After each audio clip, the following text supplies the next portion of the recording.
So it's really refreshing to see that, like the Rooster Teeth version of Ruby, John is just as ridiculous in this version. Hey guys, my name is Maria Park, and welcome to Approach the Nerd. And in this episode, we are reviewing Rwby-Ice Queendom, episode 7, entitled Dreams Not Rude.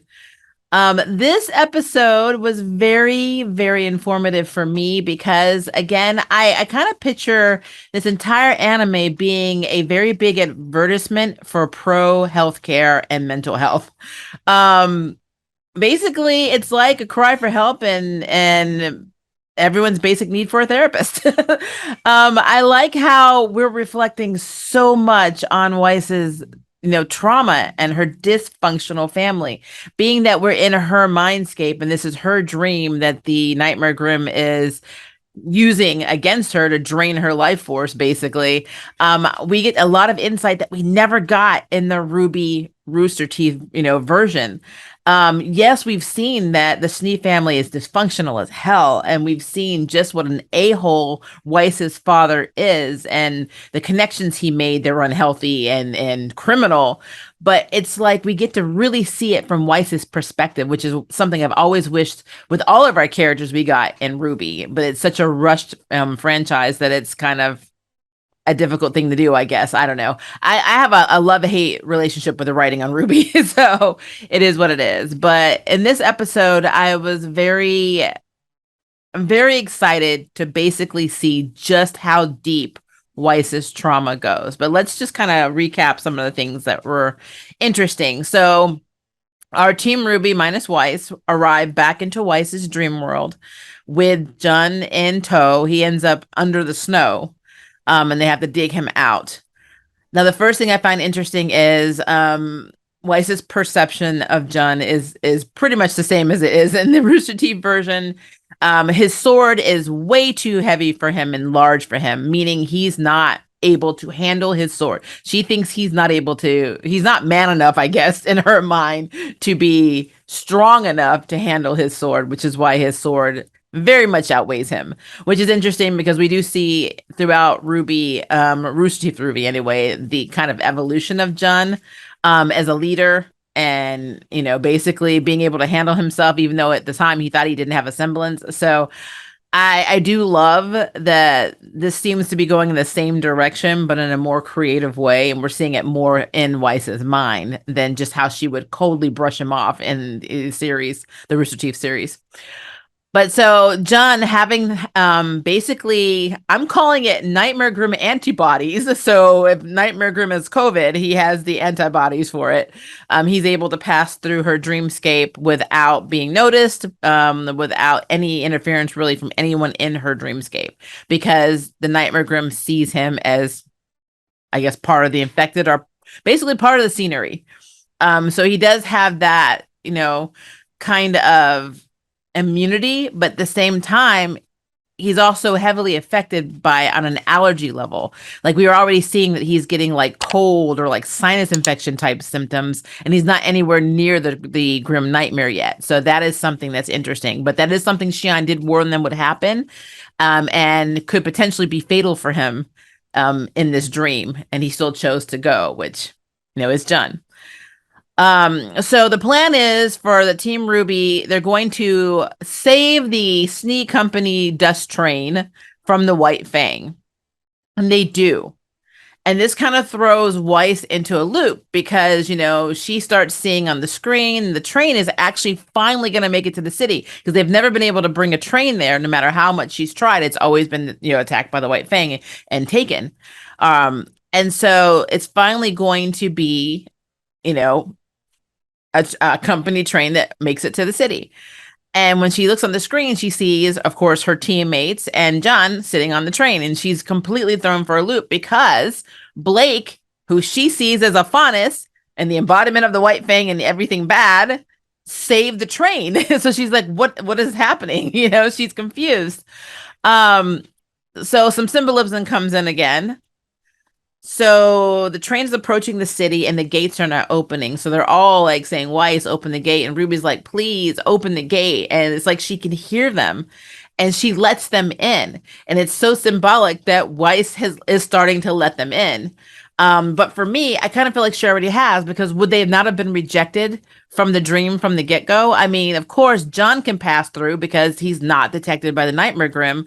And unless Weiss's consciousness is just stronger than the Nightmare Grim at this point, he should have no problem getting into the dream world. But if she didn't want Blake, especially, of course, Yang and Ruby, to be in her dream world, they should have been discarded from the first time they attempted to all infiltrate her dream together. So, and she's continuously letting them in. So she seems to be in this kind of like almost like self-deprecating mode where she's like constantly coming down on herself about the decision to let them into her dream world and let all these things happen. But she's using her dysfunctional family in the form of like Whitley the bat, and the shadow of her mother drinking, and the statue of her father, of course, him being on the display and all of that. She's using this to self-deprecate, which is very interesting, which is I'm sure a therapist would have a field day with. Um, but she's kind of like, I don't know what to do. I mean, yes, you saved the train and blah, blah, blah. And of course, her family's in her ear saying, aren't you a real schnee? You have all this responsibility. What are you going to do about this? So then she's like, okay, Blake, just because you saved the train doesn't mean you're not a faunist. Doesn't mean I'm letting you in the city. Doesn't mean it means anything. But obviously it does, or she would not have been having that dilemma. So yeah, Weiss is having some issues right now. Now, John, he meets what we every time I see Klein, I just laugh. I just do, because I know Klein is the person that's closest to Weiss alive. And now we have, instead of Snow White and the Seven Dwarves, we have Ice Queen and the Seven Butlers. And I think it's absolutely hilarious how that played out. But the door version of, or the jail cell version of Klein is an idiot. He's calling other people sillies, and he's just a silly, and obviously doesn't sleep a lot. So he's always trying to take naps. But John convinces him, because he's a silly, to open the door and let him in. And so John, his intention was to go in to this cell because he sees that Nora, Ren, and Para are all inside of it.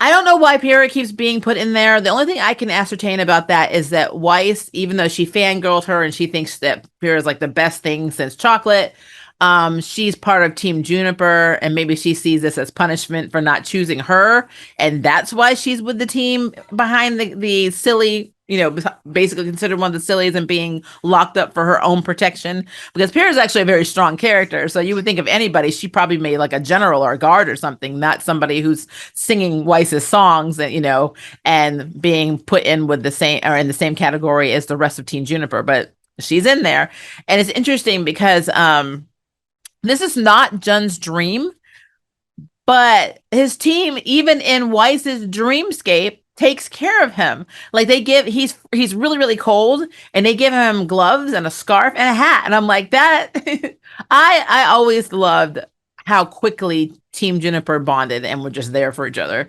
And I love that even Weiss sees that, because why else would that happen in her dreamscape if she didn't notice that too? Maybe there's some jealousy there, but he got his little warm gear from his team.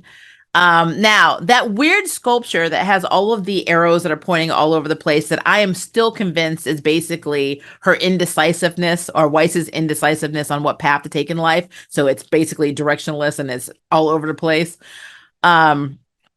That actually comes into play in this. So while he goes through the little prison gate area, it actually is a carnival. As a matter of fact, a big section of the city is a carnival. This basically is the section of Weiss's suppressed childhood.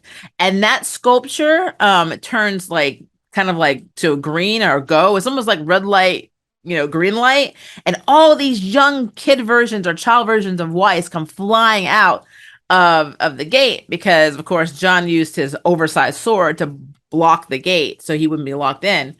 And so they just start attacking all of the robots in the city that are keeping the city safe. And Weiss's little child versions are saying things like, play with me, I want to be spoiled, I want to be pampered, I want to have conversations with my family, I want to be free.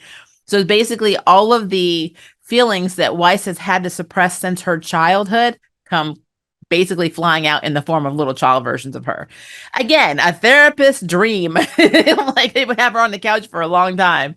Um, so we have that going on, and at some point we have Attack on Titan situation going on where we have like huge versions of child Weiss walking around as well, trying to destroy the city. So it's interesting.